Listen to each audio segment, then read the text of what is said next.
종이책과 전자책의 비교 결과 독해 점수는 읽었을 때가 높았습니다.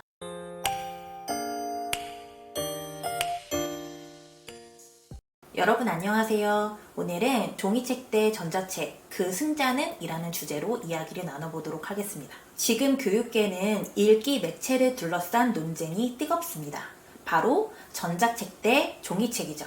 누가 뭐라 해도 종이책으로 읽는 것이 진정한 독서라는 전통적인 입장과 읽기에 매체가 무슨 상관이냐라는 반대 입장이 맞서고 있습니다. 학생과 부모님은 물론 교사와 교육행정가, 사서, 관계자들까지 혼란에 빠진 상태입니다. 그 사이에 우리 교육 현장은 빠르게 디지털화되어 가고 있죠. 과연 우리는 어떻게 읽는 것이 좋을까요? 사실 저는 종이책 대 전자책이라는 주제를 준비하면서 솔직히 마음속으로는 이거 정답이 정해져 있는 게 아닌가? 라는 생각을 했습니다. 네, 당연히 종이책 승하고 끝날 거라고 생각을 했죠. 하지만 관련 자료들과 서적들을 살펴보면서 이게 단순히 누구의 승하고 끝날 문제가 아니구나 라는 것을 깨달았습니다. 제가 제3의 답안을 맞닥뜨리게 될 줄 누가 알았겠습니까?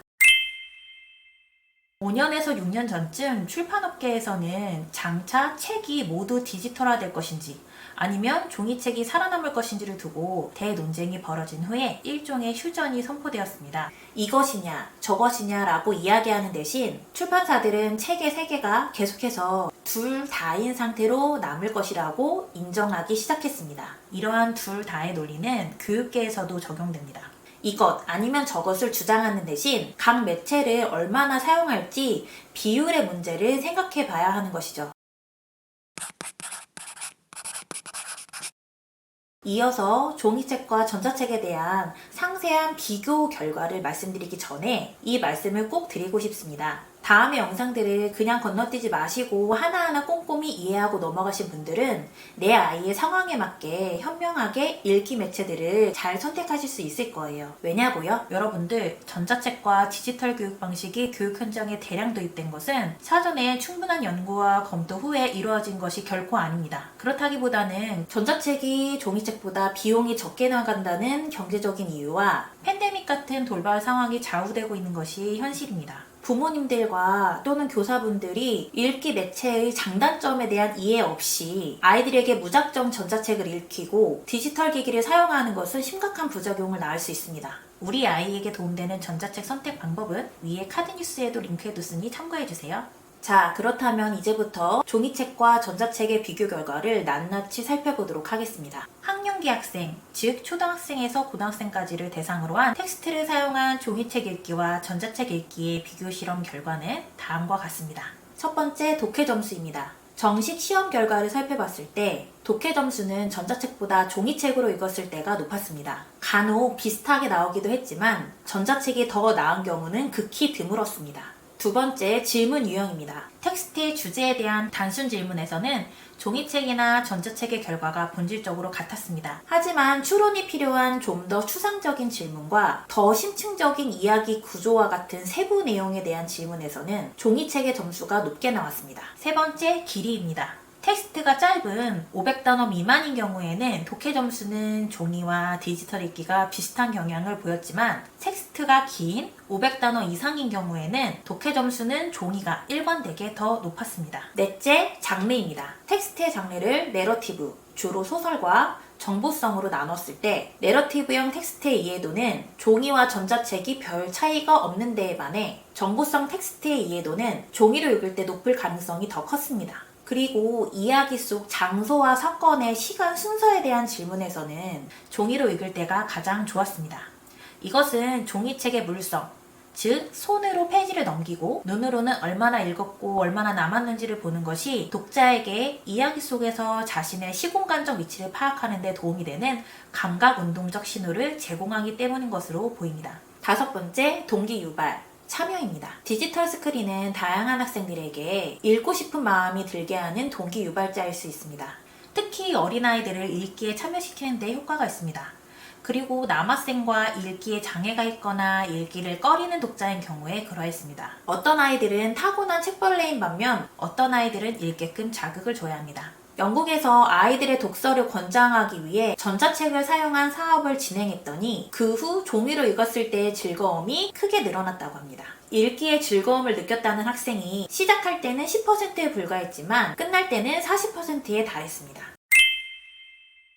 이렇게 대부분의 경우 전자책이 저조한 결과가 나오는 데는 여러 요인이 있겠지만 주된 원인으로는 읽는 속도와 읽기의 마음가짐을 생각해 볼 수 있습니다. 첫 번째, 읽는 속도입니다. 최근 싱어 트래크먼과 동료들이 학부생들을 대상으로 한 연구에서 컴퓨터 스크린을 사용해 읽을 때의 속도가 종이로 읽을 때보다 더 빨라지고 독해 점수는 더 낮아지는 것을 발견했습니다. 좀 더 확실한 증거는 그보다 나이 어린 1학년에서 6학년 아동을 대상으로 한 연구에서 나옵니다. 특히 저학년 아이들일수록 종이보다 디지털로 읽을 때의 속도는 더 빨라지고 실수는 더 많아지는 경향을 보였습니다. 이렇게 스크린으로 읽을 때 속도가 빨라지는 것은 독해력 저하로 이어집니다.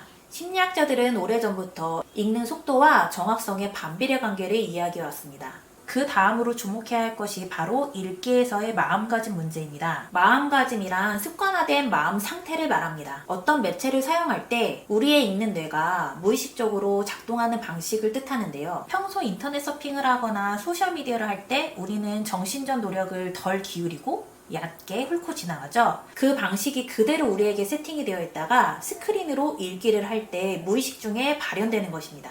그런데도 사람들은 디지털로 읽을 때의 마음가짐이 종이로 읽을 때보다 얕기 쉽게 설정되어 있다는 것을 알아채지 못합니다. 이 얕은 읽기가 디지털 읽기가 갖고 있는 가장 큰 문제점입니다. 추가로 고려해야 할 사항은 사전 지식의 역할입니다. 읽는 테스트가 종이냐 디지털이냐의 문제보다 사전 지식이 독해 점수에 더 중요할 수 있다는 연구 결과가 있습니다. 그 한 가지 예로 책 다시 어떻게 읽을 것인가의 저자 나오미 베러는 자신의 아들 이야기를 들려주는데요. 이 아들이 고등학생이었을 때 가족과 휴가를 보내다가 스웨덴의 웁살라에서 머물게 되었다고 합니다. 웁살라는 칼 린네와 그의 유명한 식물원으로도 유명한데요. 아이는 미국으로 다시 돌아와 SAT 언어 영역 시험을 쳤는데 운이 좋게도 시험 지문 중에 하나가 린네의 식물원에 관한 것이었다고 합니다. 아이는 지문 내용에 대한 사전 지식이 있었기에 원래 속도보다 빠르게 글을 읽었고 질문으로 옮겨갔다고 합니다. 이처럼 사전 지식은 아이가 텍스트를 읽는 속도뿐만 아니라 내용 이해도를 높여줄 수 있는 핵심 요소가 될 수 있습니다. 같은 교실 내에서도 사전 지식의 수준 차이가 크기 때문에 어떤 아이들은 스크린으로도 잘 배울 수 있는 반면 어떤 아이들은 허우적대게 됩니다.